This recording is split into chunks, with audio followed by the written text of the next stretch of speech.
Okay, तो this is what exactly is adverb. इतना आपको एडवर्ब के बारे में जानने की जानकारी होनी चाहिए।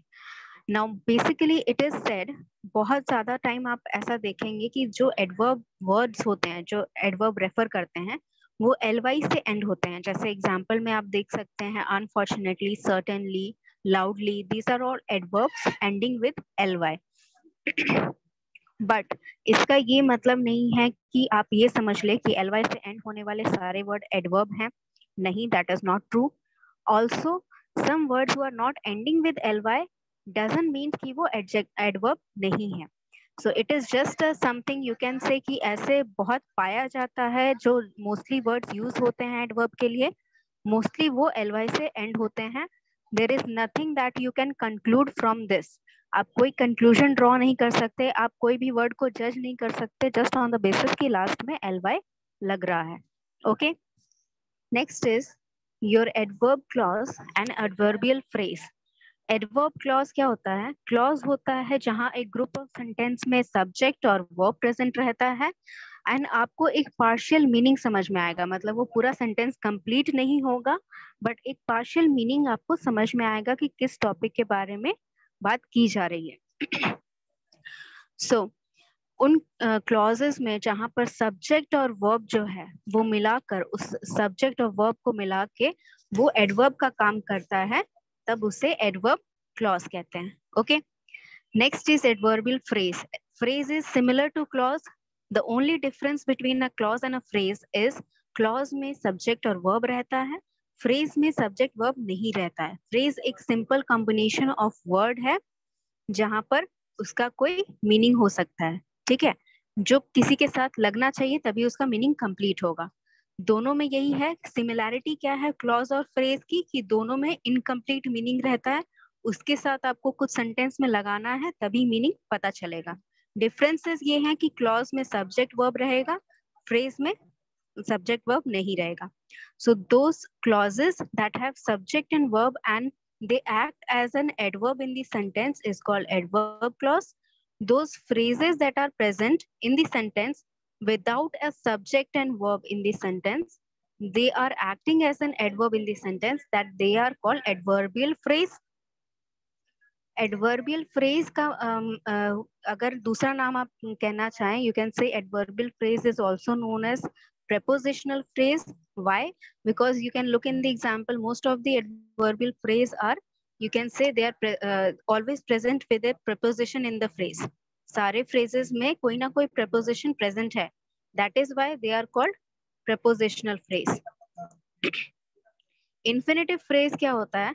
It is a type of phrase, ठीक है, जहां पर आपको यूजुअली पता चलेगा कि कोई काम क्यों हो रहा है, usually telling why, that means whatever work is being done, वो रीजन आपको बताया जाएगा इन्फिनेटिव फ्रेज में।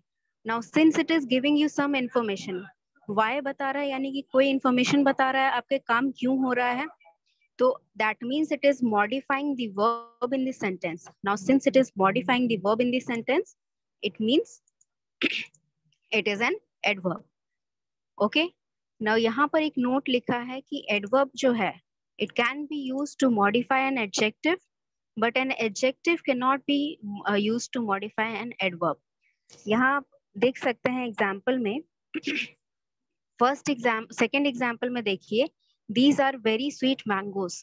स्वीट इज एन एडजेक्टिव, इसको मॉडिफाई करने के लिए वेरी लगा है।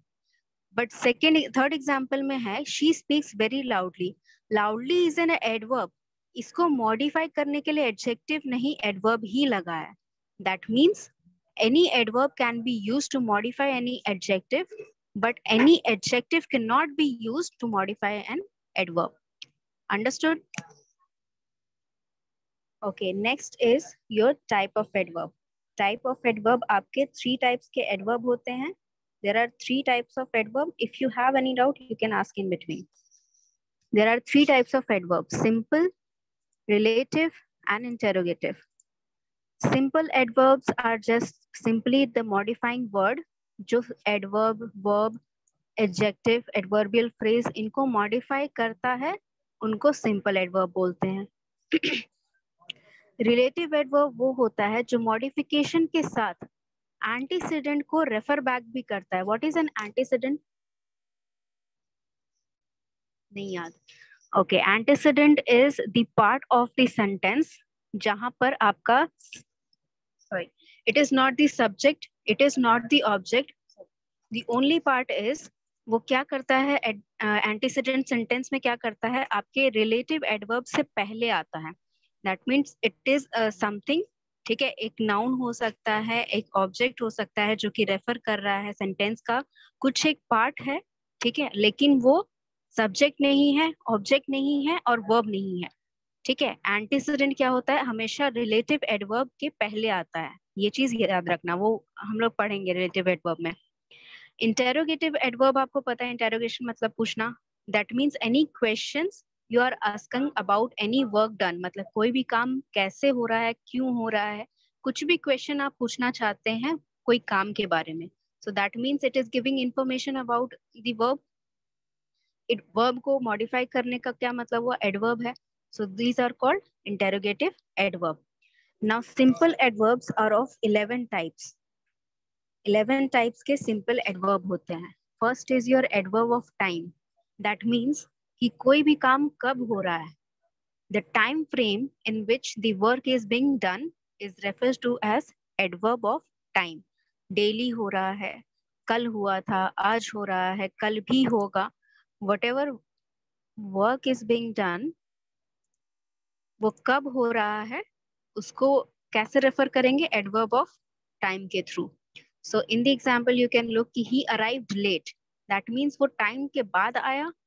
The time frame when he arrived is vaguely refer to this word. Arrive आपका हो गया क्या, वर्ब हो गया. अराइव मतलब आना. कब आया, when did he came, arrived at, arrived late. That means जो टाइम दिया गया था उससे वो लेट आया.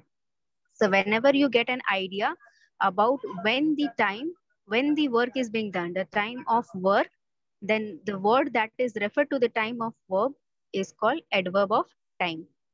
Next is your adverb of place. Adverb of place क्या होता है, जहां आपका काम किया जा रहा है, यानी कि place of work. Place of work जो रेफर होगा, that means wherever your work is being done is referred to as the adverb of place. Come here. Come is your verb. Here कुछ भी हो सकता है, whatever place it is refers to.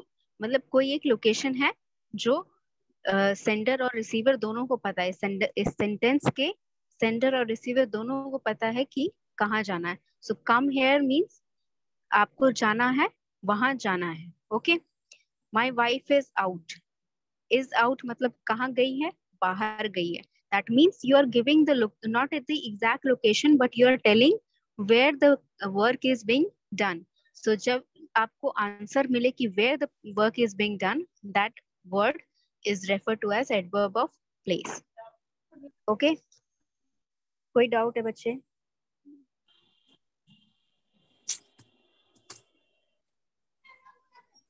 No ma'am. Rajesh कोई? Okay. So adverb of frequency और number. Frequency का मतलब होता है कि how many times have you repeated the work. कोई भी काम आपने कितनी बार किया है, रिपीट किया है. और adverb of number का मतलब होता है कि you're talking about the number of people who are working, you can say. ठीक है, एक तरह से कितने लोगों के बारे में, whatever the number of subject you can ask. ठीक है, या फिर कितनी बार वो काम कर रहा है कोई. ठीक है, like if say men after men were coming in the class, मतलब men after men आ रहे हैं, तो वहां पर फ्रीक्वेंसी की बात हो रही है कि एक के बाद एक आदमी आ रहा है. वैसे ही यहाँ पर क्या हो रहा है, ये फ्रीक्वेंसी, ये सारे जो सेंटेंसेस है, they remind you, they refer to as adverb of frequency. ठीक है, नंबर का एग्जाम्पल मैं आगे दिखाऊंगी एक. ठीक है, she often commits mistake. often का मतलब क्या होता है, बहुत बार करना. ठीक है, रोज रोज नहीं, हमेशा नहीं, बहुत बार. ठीक है, let's say if you are repeating some work, you can say twice और थ्राइस अ वीक. ट्वाइस और थ्राइस अ वीक मतलब वीक में 2-3 बार आप कोई काम कर रहे हैं, तो मंथ में एटलीस्ट कितना, 12 और you can say max to max 12 times you are repeating that work, मतलब that is referred to as often. Okay. frequently मतलब सिमिलर बहुत बार, ठीक है। अगेन मतलब एक बार कर चुके हैं उसको दोबारा रिपीट कर रहे हैं। सोल्डम मतलब बहुत कम बार कोई चीज करना, ठीक है। जैसे आई सोल्डम ड्रिंक कोल्ड ड्रिंक, मतलब मैं बहुत कम कोल्ड ड्रिंक पीती हूँ। I have reminded you twice, twice मतलब दूसरा दोबारा बार, एक बार कर चुके हैं दूसरा बार करवाया है। तो दोबारा कर रहा है, मैंने, दोबारा। हाँ, तो how frequently are you working, ठीक है। कोई भी काम आप कितना बार कर रहे हैं repeat, the frequency of work और how often are you working, that is referred to as the adverb of frequency or number. Okay, next is your adverb of manner. adverb of manner मतलब कि किस तरह से आप वो काम कर रहे हैं, ठीक है। in what way are you working, in what manner are you working, ठीक है। if I say that she is a very good student, इसका क्या मतलब हुआ कि वो बहुत अच्छी स्टूडेंट है, मतलब जो भी पढ़ती है वो पढ़ने में अच्छी है, वो जो भी काम मैं देती हूँ वो करके देती है, ठीक है। वो सारी चीजें जो अच्छे स्टूडेंट के एट्रीब्यूट्स होने चाहिए वो उसमें है। That means what kind of student is she, good student. Okay, so what kind of work are you doing, or in what manner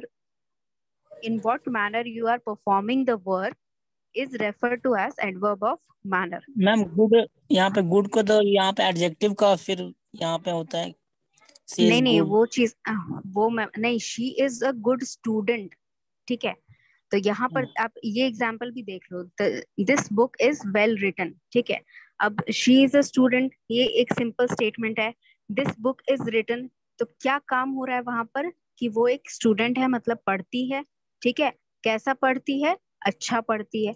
similarly यहाँ पर क्या है कि this book is well written, लिखी गई है कोई किताब, कैसे लिखी गई है, अच्छी लिखी गई है। वेल रिटन मतलब क्या, अच्छी लिखी गई है।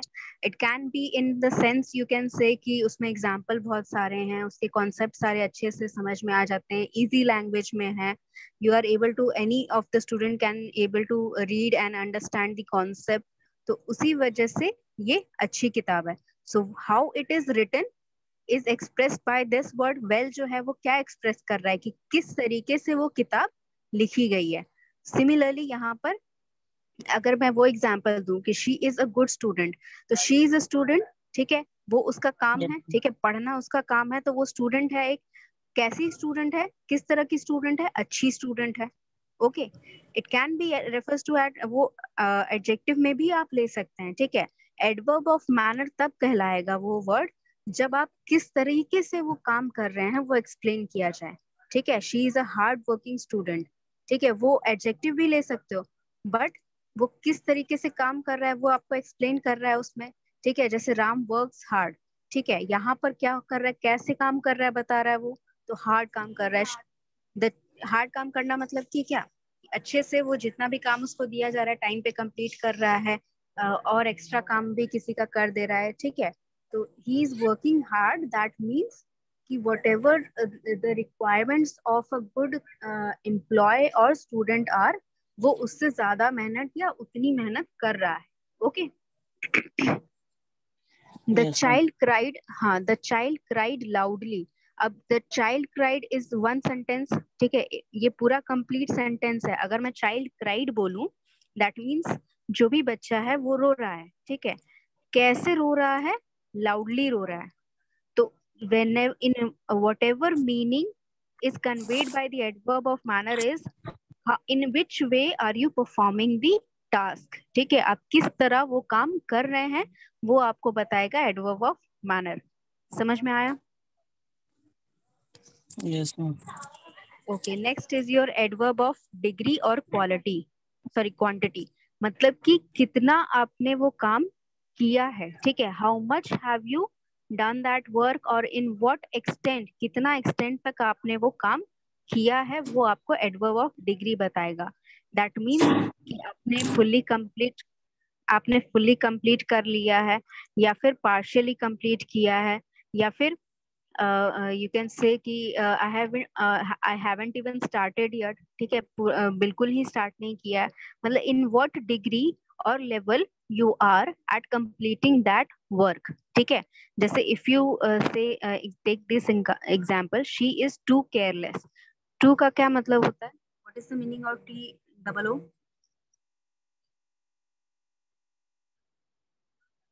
T-O-O-2 का क्या मतलब है? बहुत ज्यादा, ठीक है। जैसे मात्रा में तो बताना। हाँ, शी इज टू केयरलेस, मतलब कि शी इज केयरलेस का क्या मतलब कि वो बिल्कुल चीजों पे ध्यान नहीं देती है, ठीक है। शी इज टू केयरलेस का मतलब कि वो बहुत ज्यादा, यू कैन से, बिल्कुल भी वो उससे उम्मीद नहीं की जा सकती है कि वो किसी चीज का ख्याल रख सकती है, ठीक है। बहुत ज्यादा केयरलेस है, ठीक है। सिर्फ केयरलेस नहीं है, बहुत ज्यादा केयरलेस है। If you take the second example, the apples are almost ripe. इसका क्या मतलब हुआ? राइप का अम, मतलब होता है, हाँ पकना। मैंने बताया, हाँ पकना। तो एप्पल्स पके हुए हैं एंड ऑलमोस्ट पके हुए हैं, दोनों में क्या डिफरेंस है?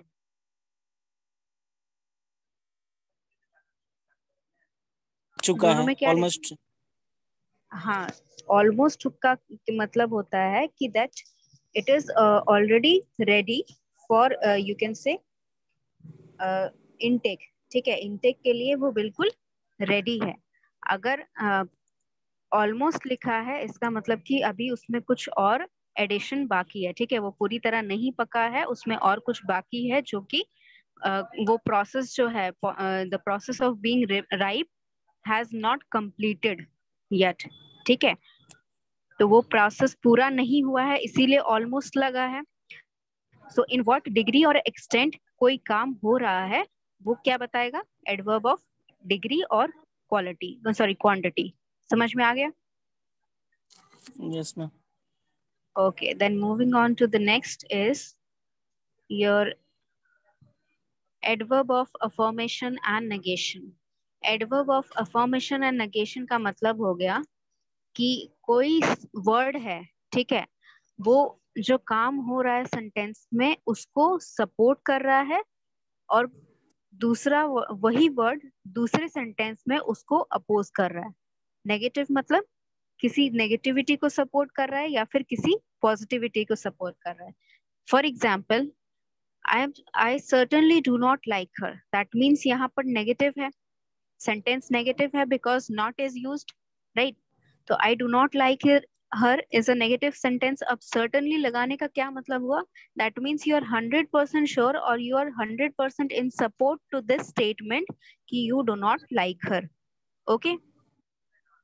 It is just, you can say it expresses the extent of your uh, कितना आप वो काम सपोर्ट करते हैं, किस हद तक आप उस काम को सपोर्ट करते हैं या अपोज करते हैं, वो लिमिट बताने के लिए आप सर्टेनली श्योरली लगाते हैं, ठीक है।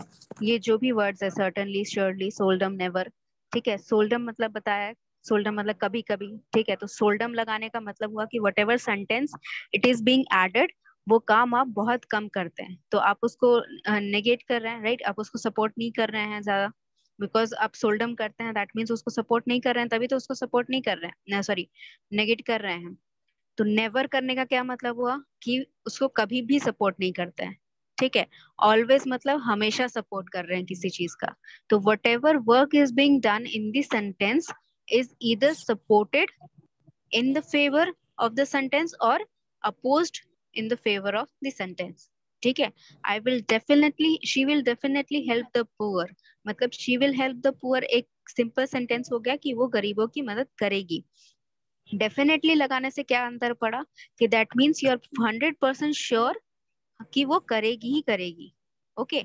That is the only difference, so that is why, because it is in, you can say positivity to the, positively agreement with your sentence or negatively agreement with your sentence, तो वो कौन बताएगा? adverb of affirmation and negation। समझ गया? Yes ma'am. Okay, next is your adverb of reason. Adverb of reason का क्या मतलब होता है कि कोई भी वजह से आप कोई काम करते हैं, there is always a reason for what you are doing, ठीक है। तो कोई काम किस वजह से हो रहा है, see look in the example, आप एग्जाम्पल में देख रहे हैं it is hence proved he therefore went to the hospital. That means जो सेंटेंस में एडवर्ब ऑफ रीजन लगेगा, वो सेंटेंस में इटसेल्फ में रीजन नहीं बताया, वो रीजन पहले ही बता चुके हैं। हॉस्पिटल वो क्यों गया ये रीजन पहले ही वो बता चुके हैं. This is just the concluding statement. ये स्टेटमेंट जो है ये एक कंक्लूडिंग स्टेटमेंट है कि उसका एक्सीडेंट हो गया था इसीलिए वो हॉस्पिटल गया, उसको ब्लड डोनेट करना था इसीलिए वो हॉस्पिटल गया, या वॉटेवर रीजन जो है वो रीजन पहले बता दिया इसीलिए वो हॉस्पिटल गया. ये जो सेंटेंस होता है उसमें देयरफॉर है, हेंस है, वो लगने का, यानी कि एडवर्ब ऑफ रीजन जो है वो हमेशा कंक्लूडिंग स्टेटमेंट में लगता है. दैट मीन्स अगर फर्स्ट एग्जांपल ले, इट इज हेंस प्रूव्ड, इसका क्या मतलब हुआ? मान लीजिए कि आप अगर 10th 12th में आपने मैथ्स पढ़ा होगा तो आपको पता होगा कि there are theorems that you have to prove. उसका प्रूफ आता था, राइट? 9th में भी आता था, 9th 10th में. तो वो प्रूफ आने पे आप क्या करते थे कि मान लीजिए आपको ये पाइथागोरस थ्योरम प्रूफ करने आया, तो आप वो पूरा प्रूफ लिखेंगे कि ये ऐसा ऐसा होता है, ये थ्योरम लगाकर या ये फॉर्मूला लगाकर हमने ऐसा से आपने रिट्राइव कर दिया पाइथागोरस थ्योरम. उसके बाद क्या लिखते थे कि हेंस प्रूव्ड. तो हेंस Proof. प्रूव्ड का क्या मतलब हुआ कि आपने प्रूफ ऑलरेडी दे दिया है and then you are giving a concluding statement कि it is hence proved by all the work that I have done above it. मतलब उससे पहले जो मैंने वर्क काम करके दिखाया उससे I hence prove it that the Pythagoras theorem is this. ठीक है. तो एडवर्ब ऑफ रीजन आपका हमेशा कंक्लूडिंग स्टेटमेंट में आएगा. एंड कंक्लूडिंग स्टेटमेंट में कौन से वर्ड्स आएंगे? हेंस आ गया, देयरफॉर आ गया, ऑन अकाउंट ऑफ. ठीक है. ये सारे जो हैं ये रीजन बताने के बाद ये सेंटेंस में लगेंगे. ठीक है. Any doubt in this? इसमें कोई डाउट एडवर्ब ऑफ रीजन में? ओके. मेरे को फिर से बताइए, adverb for reason, reason means? Adverb of reason मतलब कि there are certain words that are used to signify that you are giving some reason. आप कोई काम करने का जब रीजन ले दे रहे हैं उनको कि ये रीजन से मैंने ये काम किया, ठीक है, तो वो रीजन देने के बाद when you are concluding the reasoning, ठीक है, आप जब रीजनिंग कंक्लूड कर रहे हैं कि ये वजह थी, जैसे ही therefore went to the hospital, इससे पहले क्या बताया होगा? उसने रीजन बताया होगा कि एक्सीडेंट हो गया इसीलिए हॉस्पिटल गया था, या ब्लड डोनेट करना था इसीलिए हॉस्पिटल गया था, या फिर उसको दवाइयां लेनी थी इसीलिए हॉस्पिटल गया था. For whatever reason he is going to the hospital, वो क्वेश्चन का आंसर जब आप लिखोगे कि why did he went to the hospital, तो he went to the hospital because this. तो वो he went to the hospital because जब लगाते हो ना, वो अगर नहीं लगाओगे, ये स्टेटमेंट अगर नहीं लगाओगे तो कैसे लिखोगे कि he wanted to get some medicines therefore he went to the hospital, ऐसे लिखोगे ना. जब बिकॉज नहीं लगा रहे हो, बिकॉज लगाओगे तो पहले लिखोगे, बिकॉज नहीं लगाओगे तो बाद में लिखोगे कि he wanted to donate his blood to someone therefore he went to the hospital. तो इसका मतलब रीजन ऑफ एडवर्ब आपका हमेशा रीजन के बाद आएगा. जो भी रीजन आपने बताया किसी काम के लिए, आपने कोई भी रीजन से वो काम किया, तो रीजन बताने के बाद जो स्टेटमेंट आपका लगेगा, रीजन बताने के बाद जो स्टेटमेंट लगेगा उसमें आप एडवर्ब ऑफ रीजन यूज करेंगे. क्या यूज करेंगे? देयरफॉर हो गया, हेंस हो गया, ऑन मैम ये अकाउंट ऑफ सब्जेक्ट हो के गया. बाद, मतलब कि हाँ. ये सब्जेक्ट के बाद ही प्रयोग करेंगे इसको, यूज हाँ, जब करेंगे आप इसको? रीजन, जब आप वजह बता देंगे कोई काम करने का, उसके बाद लगेगा, तब वो एडवर्ब ऑफ रीजन कहलाएगा. ठीक है. Yes ma'am. Okay, so this is how you use it in the sentence. Now adverb of contrast क्या होता है? कॉन्ट्रडिक्शन मतलब कि कोई भी दो चीज जो आपस में मेल नहीं खा रही है, कोई भी दो चीज that is not in agreement with together each other. ठीक है, in agreement with each other. चल जाओ इफ यू वांट. ठीक है. तो कॉन्ट्रास्ट का मतलब ये होता है कि कोई भी दो चीज है वो आपस में अग्री नहीं कर रही है. ठीक है. जैसे कि अगर आपको मेरे बारे में बताना है कि I am not a good teacher but I do provide a good content. ठीक है, मतलब मैं टीचर तो अच्छी नहीं हूँ बट कंटेंट मेरा अच्छा रहता है. या फिर आपको ये बोलना है कि I am a good teacher but my content is not good. ठीक है. तो जब किसी के बारे में आपको एक अच्छी क्वालिटी या एक बुरी क्वालिटी दोनों बतानी है एक ही साथ, तो बीच में क्या आएगा आपका? एडवर्ब ऑफ कॉन्ट्रास्ट, ठीक है। दैट सिग्निफाइज कि जो क्वालिटी पहले मेंशन की गई है और जो क्वालिटी बाद में मेंशन की गई है वो एक दूसरे के ऑपोजिट है, यानी कि एक गुड क्वालिटी है और एक बैड क्वालिटी है। हो सकता है कि पहली वाली जो क्वालिटी है वो गुड है, हो सकता है कि बाद वाली क्वालिटी, सॉरी, पहली वाली क्वालिटी बैड है। लेकिन जो भी क्वालिटी आपने पहले मेंशन की वो अगर अच्छी है, वो अगर गुड क्वालिटी है, तो एडवर्ब ऑफ कॉन्ट्रास्ट के आने के बाद वाली क्वालिटी क्या होगी? उसके ऑपोजिट। पहले अच्छी है तो बाद में बुरी होगी, अगर पहले बुरी है तो बाद में बाद अच्छे। में बाद में अच्छी होगी। फॉर एग्जाम्पल यहाँ देखिए, ही इज पुअर दो ही इज ऑनेस्ट। इसका क्या मतलब हुआ कि जो भी आदमी ये सेंटेंस बोल रहा है या जो भी लेडी ये सेंटेंस बोल रही है, उसके लिए पुअर होना अच्छा क्वालिटी नहीं है, ठीक है। पुअर होना, क्योंकि ऑनेस्ट होना तो हमेशा सबके लिए अच्छा होता है, right. Honest is a good quality. तो दैट मीन्स कि किसी के लिए पुअर जो होना है वो अच्छी क्वालिटी नहीं है। तो ही इज पुअर, ये इसका एक बैड क्वालिटी। दो ही इज ऑनेस्ट, यानी कि वो पुअर जरूर है लेकिन वो ऑनेस्ट भी है, ठीक है। ही इज पुअर दो he is honest, that means उसने पहले बुरी क्वालिटी बताई उसकी, उसके बाद उसकी अच्छी क्वालिटी बताई। अंडरस्टूड? तो उसके लिए यस मैम। कौन से वर्ड यूज करते हैं? हाउएवर यूज करेंगे, यट यूज करेंगे, दो यूज करेंगे, इवन इफ यूज करेंगे। इवन इफ के सेंटेंसेस भी ऐसे ही लगेंगे, ऑल द सेम। सारे सेंटेंस, सारे जो ये वर्ड्स हैं, ये हमेशा ध्यान रखिएगा, एक क्वालिटी पहले लगेगी, उसके बाद एडवर्ब ऑफ कॉन्ट्रास्ट लगेगा, उसके बाद दूसरी क्वालिटी आएगी। They are always in the middle. Okay. हम सभी का मीनिंग एक ही होगा, हाउएवर, दो, येट, इवन, हाँ हाँ सबका बच्चे, मीनिंग। हाँ, यस ठीक है। मैम। अगर इवन इफ से भी मैं सेंटेंस बनाऊं कि the mangoes look green even if they test sweet, इसका मतलब क्या हुआ कि वो देखने में पका हुआ नहीं लग रहा है, दे आर, लिखने में वो ग्रीन लग रहा है, ठीक है, पका हुआ नहीं लग रहा है, फिर भी वो खाने में स्वीट है, ठीक है। ठीक तो है। They are all in the same meaning, ठीक है, सबकी मीनिंग सेम है, क्योंकि एडवर्ब ऑफ कॉन्ट्रास्ट का मतलब ही ये होता है कि आप जो भी दो क्वालिटीज मेंशन कर रहे हैं वो आपस में मेल नहीं खा रही है, वो आपस में एक दूसरे के अपोजिट है, ठीक है। तो इसीलिए यहाँ पर ये वर्ड्स लगेंगे, और ये सारे वर्ड्स का सेम मीनिंग होता है। वर्ड्स हो गए, फ्रेज हो गए, कोई भी है, सबका सेम मीनिंग है। Understood? Yes ma'am. Next is your adverb of condition. Adverb of condition का मतलब कि कोई भी काम आप जब करेंगे, करने से पहले कोई कंडीशन है जिसको आपको फुलफिल करना है, वो कंडीशन पूरा करना है, तभी आपका काम होगा। For example, had he come to me I would have helped him. मतलब आप उसकी हेल्प कब करेंगे? जब वो आपके पास आता।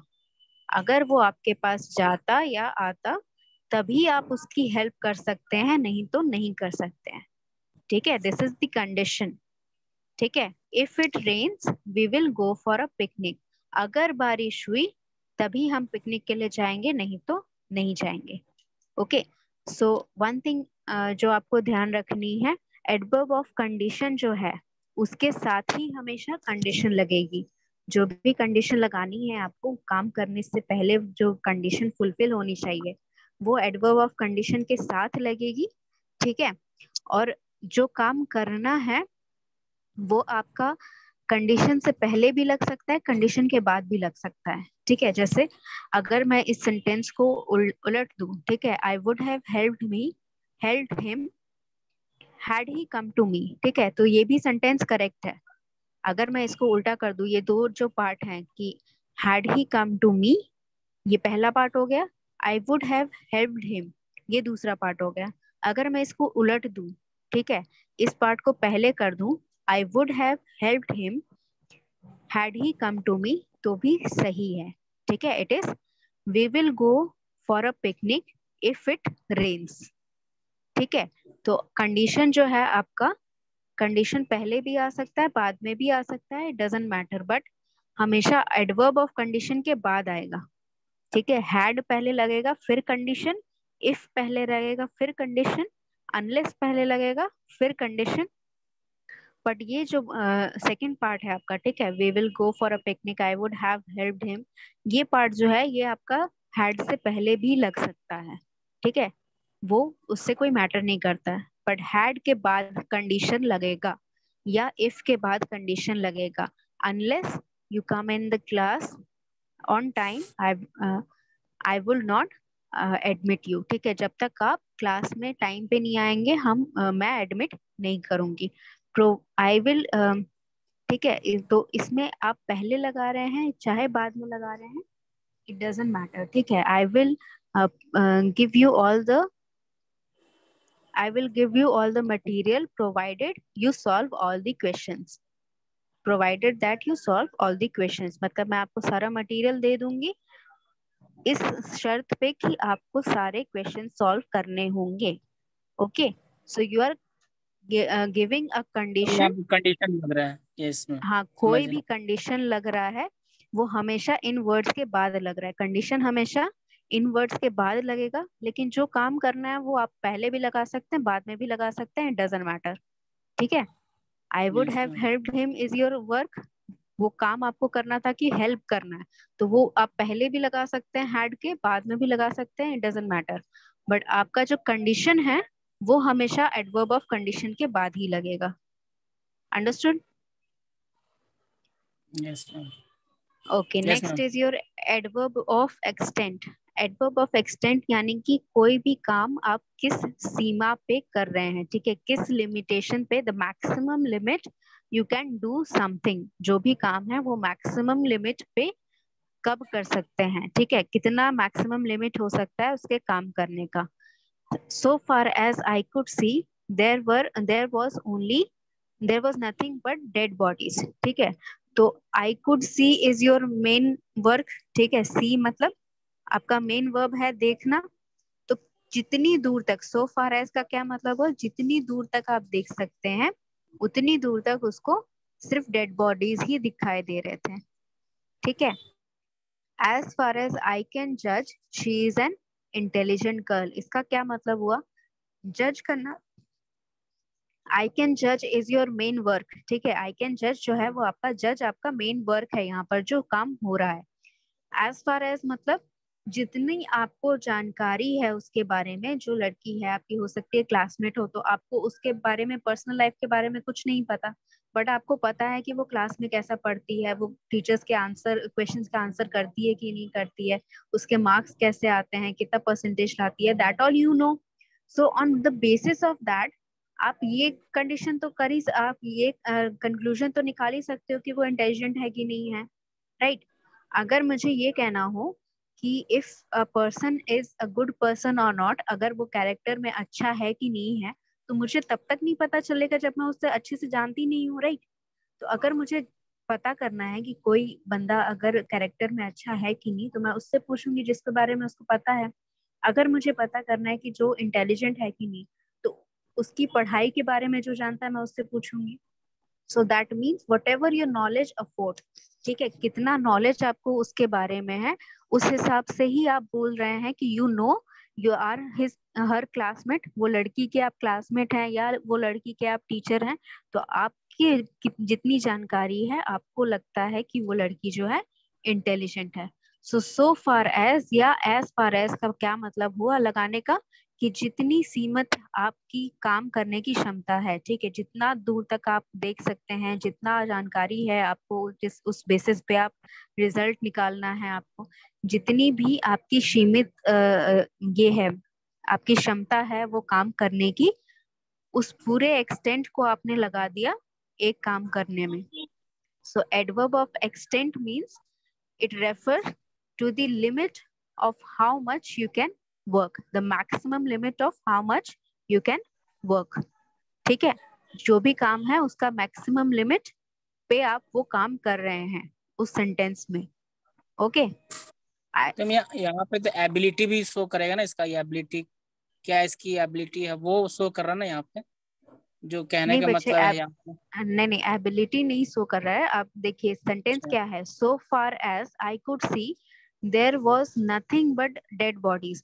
आई कुड सी मतलब कोई इंसान बोल रहा है, ठीक है, इंसान बोल रहा है, तो जितनी आपकी एज अ ह्यूमन आपकी जितनी क्षमता है दूर तक देखने की, उस लिमिट तक उसको सिर्फ डेड बॉडीज ही दिखाई पड़े, ठीक है। तो वो आदमी की क्षमता आप नहीं जांच रहे हो, that is only the extent of the work that he can do और शी कैन डू, ठीक है। तो वो क्षमता आप वो जांच नहीं रहे हो यहाँ पर, आपको बस वो एक्सटेंट बता रहे हो कि जैसे अगर मैं बोलूं कि so far as what can you say, so far as I know the rules haven't changed, इसका क्या मतलब कि जितना मुझे पता है रूल्स चेंज नहीं हुए हैं, ठीक है। मतलब मेरी जितनी जानकारी है, मैंने पता किया होगा कि लास्ट रूल कब चेंज हुआ, कब चेंज होता है हर साल।